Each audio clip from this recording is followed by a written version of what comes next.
How's it going? Guess what? Today, we are actually, for a change, not working on the 911. We are working on the Land Cruiser today. Stay tuned. Alright, so if you're new to my channel, welcome. Thank you so much for watching. I purchased this 2007 Lexus LX470, which is the 100 series Land Cruiser equivalent, back in November of 2022. I have put a couple thousand miles on it since then. It's been a great car so far, but it does have 250,000 miles on the clock. Quite a few, right? But if you know these cars at all, you'll know that 250,000 miles really isn't all that much, and these things could do 1,000,000 miles if you wanted them to, if you maintain them right. But that brings us to what we're doing today. So in this car's lifetime, it has been very well maintained. When you look back at the Carfax report, it has always been maintained at a Lexus dealership. The owner was very particular and had every little thing replaced, which is great. But it is an aging vehicle with higher mileage. So I'm going to go ahead and, just because I'm me, I like to rejuvenate things for myself. And you know, the Carfax reports are good, but they're not always perfect, and so they don't mention every little thing. So we're gonna go through and do both differentials, transfer case, and flush the ATF and put a new pan gasket and filter. All of which will be very satisfying, because that means all of the fluids, you know, and we just did an oil change on it like 1,000 miles ago. So that means every single fluid in this car, drivetrain wise, will be cherry. So those are the projects that we're going to try to tackle today. Let's go ahead and get into them by starting off with draining some fluids out. So we're going to start under the car first, which of course means we've got to rack this puppy. So let's go ahead and do it.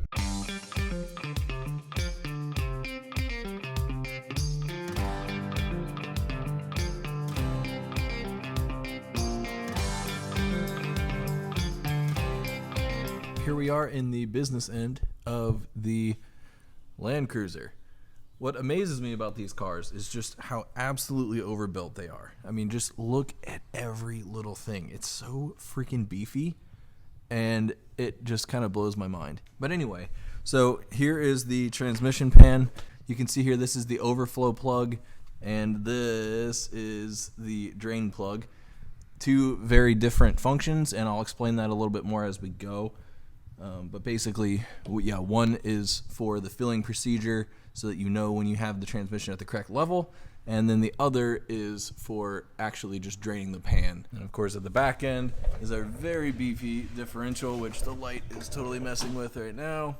But there is our drain plug on the one end, and our fill plug is on the back side of it. I'm going to start actually with the transmission. I'm going to drain the old ATF out. Okay, now off camera just now, I went ahead and cracked all of the fill plugs, which is extremely important, right? You want to crack those first because you don't want to drain the fluid out of something if you can't refill it. All of those are good to go, and we can go ahead and proceed. Now I'm going to go ahead and start with the transmission. So like I said, this is the overflow plug, and this is what is utilized to check the level of the transmission. We'll talk about that more later when we're refilling it. And then this is the actual drain plug. So the difference is, and again, we'll talk about this more, but there's a little straw that sticks up from this level checker plug. And so if you have fluid spilling out of this, then you know it's at the correct level under the correct conditions. Whereas this is just a traditional drain plug when, like, there's nothing above this maintaining a certain level. It's just at the bottom of the sump. All right, so with that, let's go ahead and pull this. So we're going to go ahead and let this drain for a little bit. I'm not going to take the pan off quite yet. We're waiting on some parts. We're waiting on the pan gasket and the actual filter. But after this, we'll just move right next to it and do the transfer case. Well, next up, we are going to drain the transfer case. So I've gone ahead and moved this little coupler out of the way so that we can get better access to this fill plug, which is right here. And then here's the drain plug. I attempted to take this shield off just now so that I could, not have fluid dripping out onto it. But unfortunately, I completely stripped off one of the 3 bolts that are holding this in. I guess that's not going to happen. I'll just have a little bit of extra cleanup to do. Also, thanks to this, I'm not really sure where this fluid's going to come out. There. Overall, it's a little dark, but it looks good. I have no idea when this was done last. A little bit of metal on the magnet here, but not a lot. I mean, it's just dust, so that's good. Kind of what you'd expect after 250,000 miles. So it is now time to refill this puppy. And we're using this AMSOIL Severe Gear. I've always loved AMSOIL products. So they have these really cool pouches that, and by the way, I'm not sponsored. I'm not an AMSOIL dealer or anything. I happen to know that their products are very good, but they've got these really cool pouches that allow you to just squeeze, the material up and into whatever you're trying to fill. If you've done fill and spill stuff before, you know that using like a pump is kind of a pain. So, these pouches here make it really nice for being able to just hold it up and squeeze it right in. All right, now here we go.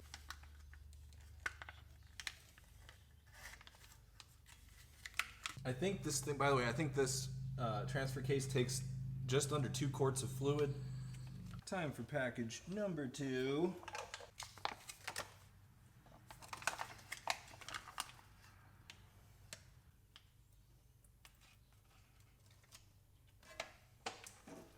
Alrighty.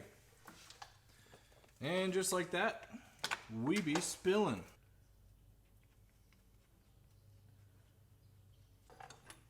And click, click.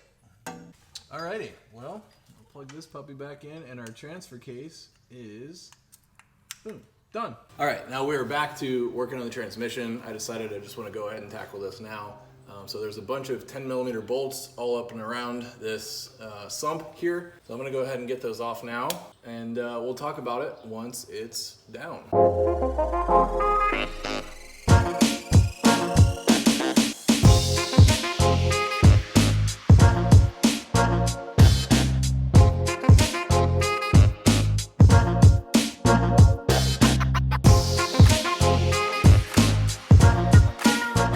Well, here it is. We've got the transmission pan off now.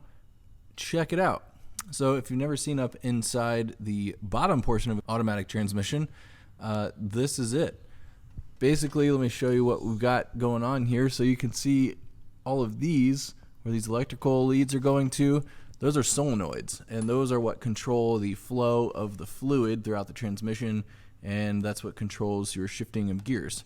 And then this guy right here, this big thing, that's your filter, and that's pretty important because, of course, over many miles, you have gears grinding together, not grinding, but they're physically touching, and so they're making a small amount of metal dust, and so to prevent recirculating that metal dust, of course, you've got a filter. From here, I'm going to swap out the filter, which is held in by these 4 10mm bolts, as you can see, and we've also got to swap out the gasket for the pan and clean up both mating surfaces. And after that, we can put the pan back on, and then we can get to the refilling process, which is a whole thing in itself. So let me show you guys what I was talking about earlier. And so like I said, this thing has a straw that comes up that allows for a certain fluid level in this pan. And then that specific fluid level is the exact level that the transmission needs to maintain in this pan under certain operating conditions. And we'll go over that in more detail as we're doing the actual fill procedure itself. Otherwise, these are the magnets that sit in the bottom of the pan. Those collect just any additional dust that could be coming back to the sump itself. So of course we will clean those up. It looks like, I'm hoping this hasn't been done for a long time, because it looks like there's a bit of dust on them, but that's very normal. If you ever take apart the drain pan on any automatic transmission, pretty much you always see some level of dust down on the magnet or magnets. Okay, now just to show you guys what we're working with really quickly here, very satisfyingly, here is the drain pan for the transmission, and it is all ready to go back up into the transmission. I went ahead and cleaned this entire thing in my parts washer. I cleaned up these magnets really well, so they are completely fresh and ready to go. Here's our brand new cork gasket. The other one was rubber. That one seemed to work very well because the transmission wasn't leaking at all.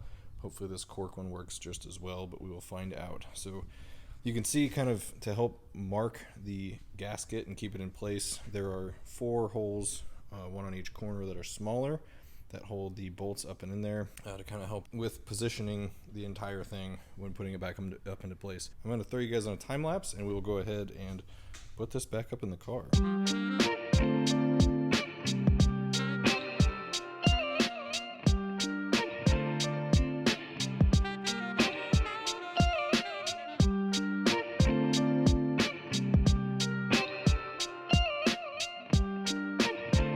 Before we go ahead and do the filling procedure on the transmission, I'm just going to knock out the 2 differentials while we're under here and, you know, refilling things.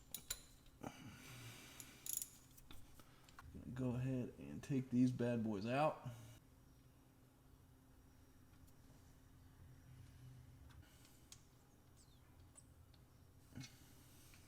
Wow, I'm pretty convinced that this has never been done on this vehicle. This looks like original fluid. Not bad, but there's a decent bit of metal, or not metal, but metal shavings, you know, up on this magnet here.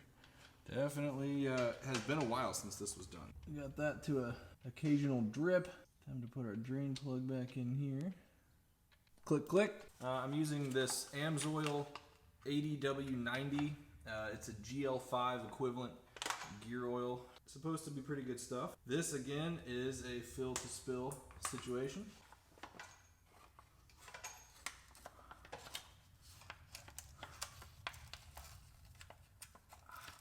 I believe this differential takes about 1.5 of these.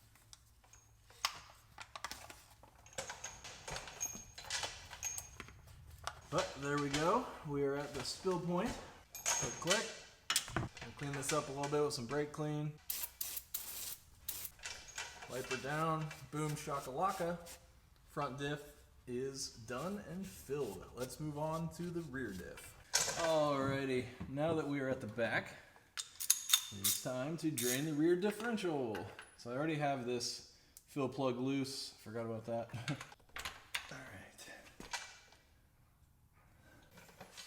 Alright, look at that stream. Man, there's a decent amount of fluid on this thing. Well, I don't love what I'm seeing on this drain plug here. There's definitely some kind of metal fragments. That's not ideal. I don't know if it warrants being concerned about, but I don't love to see it, that's for sure. Well, you know, to be honest, it seems like this one has been kind of maybe neglected too. The fluid is a good color, it looks fine, and it smells fine.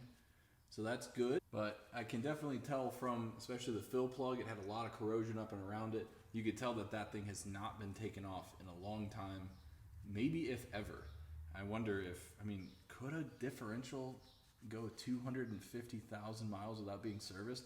I mean, if any company could make a differential that could go that long without being serviced, it would certainly be Toyota. I doubt this is original fluid, but I do kind of wonder. There's a possibility that this has never been serviced, so these little metal fragments, you know, maybe they're not that concerning. There's just like a few, as I'm looking at it here, there's just, you know, it's not chunks. There's just like a few little, like, very thin, like razor sharp kind of filings. So if the differential had actually blown and there was a real issue, we would see this whole thing full of filings like that, and probably like chunks, physical gear chunks. All right, well, I'm gonna let this drain and we will pick back up when we're filling it up. Alrighty, now we've got the diff at a very slow drip. It is time to put back in our drain plug. Click.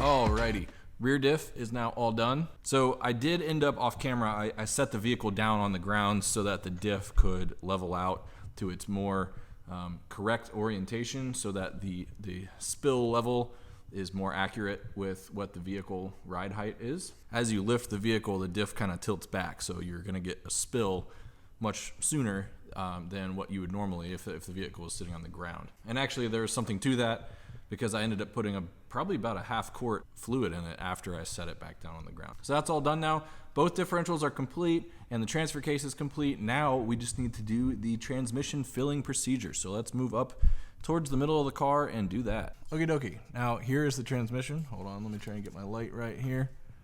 Here's the transmission, and you can see that right there is the fill plug. You can see I've got it backed out a little bit. So what I've done is gotten this, whoops, there it is.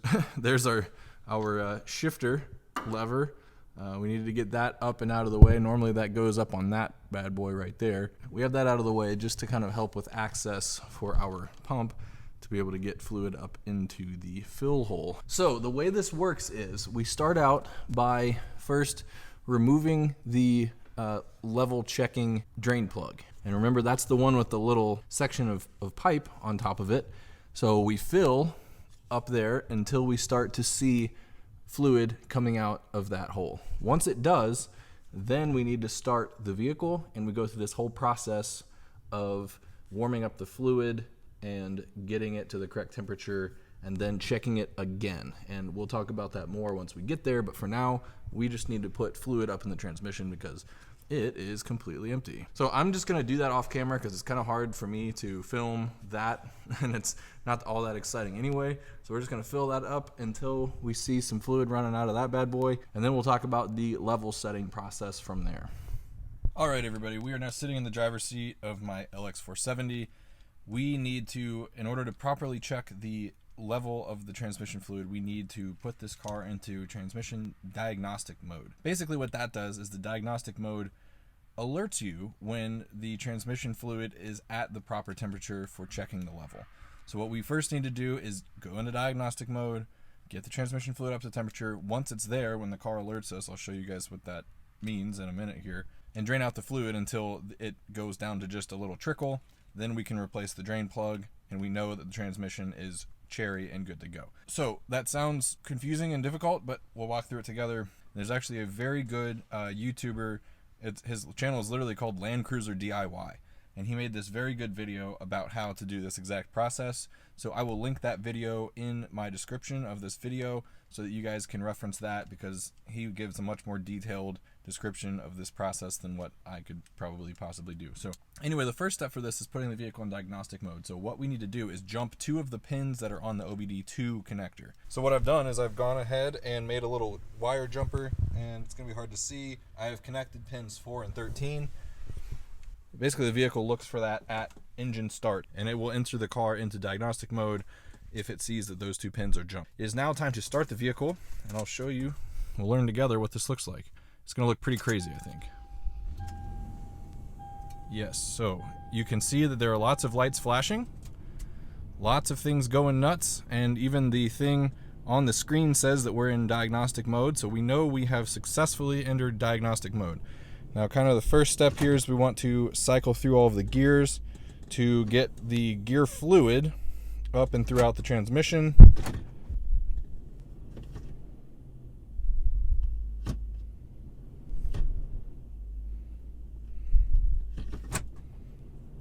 Okay, now that we've done that a little bit, we need to tell the vehicle that we want to put it in transmission diagnostic mode. So in order to do that, we need to cycle between neutral and drive a handful of times for about 1.5 seconds each.